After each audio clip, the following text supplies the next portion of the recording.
Matter of fact, don't let this rap shit fool you. Yo, bilan des séances de la journée, je viens de terminer avec les collégiens. Ce matin avec les lycéens, on a beaucoup parlé de ce qu'ils comptent faire après le bac. D'ailleurs, j'ai quelques élèves qui sont un peu à la traîne parce qu'ils n'ont pas encore cet engagement, cette réelle volonté de progresser. La conséquence directe, c'est qu'ils savent qu'ils sont censés faire, mais ils procrastinent, ils ne font pas. Ils n'appliquent pas toutes les méthodes parce qu'ils ont un peu la flemme. Et cet après-midi avec les collégiens, j'ai eu une très bonne surprise. Et voilà, je pense que le vlog, on va l'arrêter sur ça. Je vais simplement te partager la discussion que j'ai eue avec un élève en particulier. Ce matin, tu t'es réveillé à 7 h. Ouais. T'as refait l'évaluation. Yes. Tes parents t'ont vu. Incredible. Ouais, et eux-mêmes, ils étaient surpris. Ouais. Ça change, hein? Bravo. Ils étaient contents? Ouais. Ouais. Donc ce soir, Fortnite? Je sais pas. Comment ça, tu sais pas? C'est pas ton rendez-vous du samedi? Je crois que je vais me coucher tôt ce soir parce que demain j'ai match. Ah, ok, d'accord. Ouais, si c'est pas Fortnite, c'est parce qu'il y a match. J'étais content. T'étais content avec 10 de moyenne. Ouais. Et là, t'as 16. Ouais. Mais tu sais quoi? Je suis pas content d'avoir 16. T'es pas content d'avoir 16, pourquoi? Ouais, je veux plus. Ah, maintenant tu veux plus? Je veux plus. Ok, ok. Après, il y a des matières comme l'année dernière, la physique-chimie, où j'étais toujours dans les 11-12. Là, je suis monté à 15-60. Mhm. Dernièrement, il ne manque à 18. Du coup, je pense qu'elle va encore un petit peu monter. Bon, il y a des matières sans intérêt pour moi, comme les ET. Moi, j'ai 13-12. Bon, on verra ça après. Voilà. Bon, déjà, est-ce que tu penses que tu aurais pu faire ça sans le coaching? Non. C'est eux? Enfin, ça dépend. Par exemple, tes méthodes de travail, non. Par contre, la façon c'est-à-dire de travailler comme. Pas les méthodes de genre tu dois faire ci, tu dois faire ça. Mais vraiment travailler à mon rythme et faire ce que je veux, je pense que oui, j'aurais pu le faire. Mais tes coaching, c'est-à-dire en fait, ça m'a un petit peu mis dans la tête que je dois faire ça à telle heure, à telle heure, à telle heure, pour ne pas être brusqué de. Exemple tout bête, hein, l'année dernière, je me souviens. Et c'est une anecdote. En plus, j'étais déjà à une des. Je faisais mon sac tranquillement. Et là, qu'est-ce que je vois? J'ai pas fait ma rédaction en français et j'ai pas fait mon DM. Tu sais quoi? J'ai fait une nuit blanche. Du coup, bah. Et tu fais des nuits blanches maintenant? Non. Non. Ça va, tu gères? Ouais, maintenant je gère mon temps. Ah ben, c'est bon.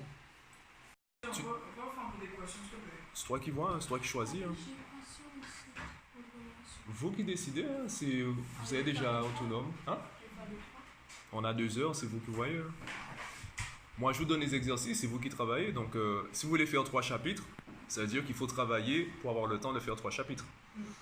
Et je te disais, tu m'as dit tout à l'heure qu'une fois tu as fait une nuit blanche, comme tu ne travaillais pas de manière continue, enfin là, c'est tout tu as oublié, tu t'es retrouvé à rattraper le retard en faisant une nuit blanche. Maintenant que tu gères ton temps, maintenant que tu es organisé, tu n'as plus besoin de faire de nuit blanche. Mais le travail est fait. Parce que tu travailles peut-être moins le soir, tu fais pas de nuit blanche, et tu répartis ça sur toute la semaine. C'est la même chose avec le brevet et le bac. Si tu travailles régulièrement toute l'année, tu n'as pas besoin de réviser 2 semaines ou même la veille de l'évaluation, la veille de l'examen. Tu continues de faire ce que tu fais tous les jours. Alors, après, c'est vrai que quand tu dis, bon, moi je sais que là, le brevet blanc pour nous ça commence le 19 novembre. Bon, je sais que le brevet, tu vois, c'est pas si important que ça dans la vie, de ce que j'entends. Mais tu vois, c'est quand même, tu dois quand même l'avoir. Ben en fait, c'est. C'est-à-dire que tu dois le prendre à la légère, mais en même temps, pas trop le négliger en fait.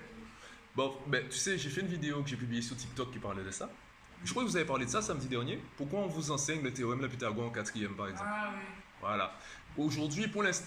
Alors, j'ai donné un exemple au lycéen ce matin. Si je te donne une tomate, tu vas te dire, ouais, bon, une tomate, c'est une tomate. Après, je te donne du fromage. Ok, tomate et du fromage. Je fais quoi avec ça? Après, je te donne, je sais pas, des champignons. Ok. Après, je te donne une sorte de pâte. Tu sais pas ce que c'est? Une sorte de pâte? Ouais. Des pâtes dures ou une pâte. Une pâte. À quiche, par exemple? Voilà. Ouais, ça, Tu commences à voir, voilà, tu commences à voir ce que c'est. Mais il a fallu que je te donne 4 ingrédients pour commencer à voir ce que c'est. Après, je ramène des choses, je ramène des ingrédients et après, on fait une pizza. Là, tu vas dire, ah ouais, c'est une pizza, ça c'est bon. C'est la même chose à l'école. Il y a des chapitres, si tu les prends séparément, tu sais pas trop pourquoi c'est là, tu sais pas trop à quoi ça sert. Et c'est dans 2, 3, 4, 5 ans, tu vas dire, ah, mais en fait, ouais, si j'avais pas vu ça, j'aurais pas compris ça. De la même façon, à l'école, ben, pour l'instant, les professeurs, ils savent pas ce que vous allez faire plus tard. Donc, ils sont obligés de vous enseigner des connaissances assez générales pour que le jour où vous décidez de vous spécialiser, vous soyez prêt. Et aussi, tu as des compétences derrière tout cela. Pythagore, par exemple, le théorème de Pythagore en géométrie te permet de travailler la rédaction, la démonstration, le raisonnement, la puissance 2, la racine carrée. Tout ça, ce sont des compétences que tu vas utiliser ailleurs. En français, pourquoi on vous demande de raconter vos vacances? Pour Pour la rédaction. La rédaction, quoi d'autre? pour un échange oral. Ah, mais à l'écrit, pourquoi on te demande d'écrire? Ouais, la grammaire, le vocabulaire, l'orthographe, la conjugaison, Rédaction, elle est déjà liée. la créativité. Parce que comment le professeur sait que vous avez vraiment fait ça pendant les vacances? T'as fait quoi hier soir? Tu veux que je te dise ce que moi j'ai fait hier soir? Ben, je suis allé à l'aéroport des Abîmes, déposer un pote, et là, on m'a dit il y a une place dans un avion. Donc je suis parti, en plus c'était un avion super rapide, je suis parti à Dubaï. J'ai fait une soirée de malade là, il y avait DJ Khaled. Bon, j'ai fait quelques photos, mais c'était un peu flou, donc j'ai rien posté, je peux rien te montrer. Et je suis revenu ce matin. Tu penses que le professeur de français va vérifier tout ce que je viens de dire? Non, mais c'est ça. Hein. Mais la manière dont c'est présenté, c'est ce qui me permettra d'avoir 20. Vous comprenez? Non, mais c'est quoi? Nous, notre professeur de français, quand on nous demande de raconter des histoires, tout ça, elle fait, c'est-à-dire, les meilleurs, genre, tu vois, elle lit les 3 meilleurs, et les 3, soit les plus marrantes ou les plus sorties de la tête. Voilà. Et en fait, tu vois, c'est le truc avec cette course, c'est que, tu vois, les élèves qui partent dans des délires, Ouais. qui sortent du thème, elle leur met pas 0. Hein. Mais Elle leur non. met 15, mais sur une autre note. C'est-à-dire que, au lieu d'avoir un 0 sur cette note, c'est un 15 pour la créativité. Voilà. Et ça, j'adore. Alors, 15 pour la créativité, c'est pas simplement ça. Parce que si tu expliques que tu es parti sur la Lune, mais c'est bourré de fautes, et il y a des problèmes de, par exemple, comment on appelle ça encore, concordance des temps, il y a des problèmes de lieu. Première phrase, tu dis... parce que le temporel n'est pas bon. Voilà. Donc, on va analyser la structure, la forme. En français, enfin, surtout quand c'est de la rédaction, de l'invention, on te demande d'inventer. Tu peux partir dans tous les sens. La seule chose qu'on veut, c'est que ça respecte certaines règles de français. Après, tu fais comme tu veux. C'est pour ça qu'on fait raconter vos vacances, c'est pour vous entraîner à ça. Peut-être que demain, ben, c'est comme par exemple les bons menteurs. T'imagines l'effort mental qu'il faut pour créer un mensonge crédible et s'y tenir? Ben, ces gars-là sont capables de devenir de grands écrivains. Mais tu nous l'avais dit. Voilà. Il y a un professeur, genre en fait, Yann ne faisait que mentir. Ouais. Ce professeur lui a dit, il a donné un stylo et une feuille, fais-moi une histoire. C'est pour ça que je t'ai demandé, est-ce que tu penses que tu aurais été capable de faire tout ça sans le coaching? La vérité, c'est oui. Parce que je t'ai rien appris de magique. Tout ce que je t'ai dit, tu pouvais le faire, hein, tu pouvais le savoir. C'est juste que tu n'avais pas conscience de ça. La détermination, Voilà.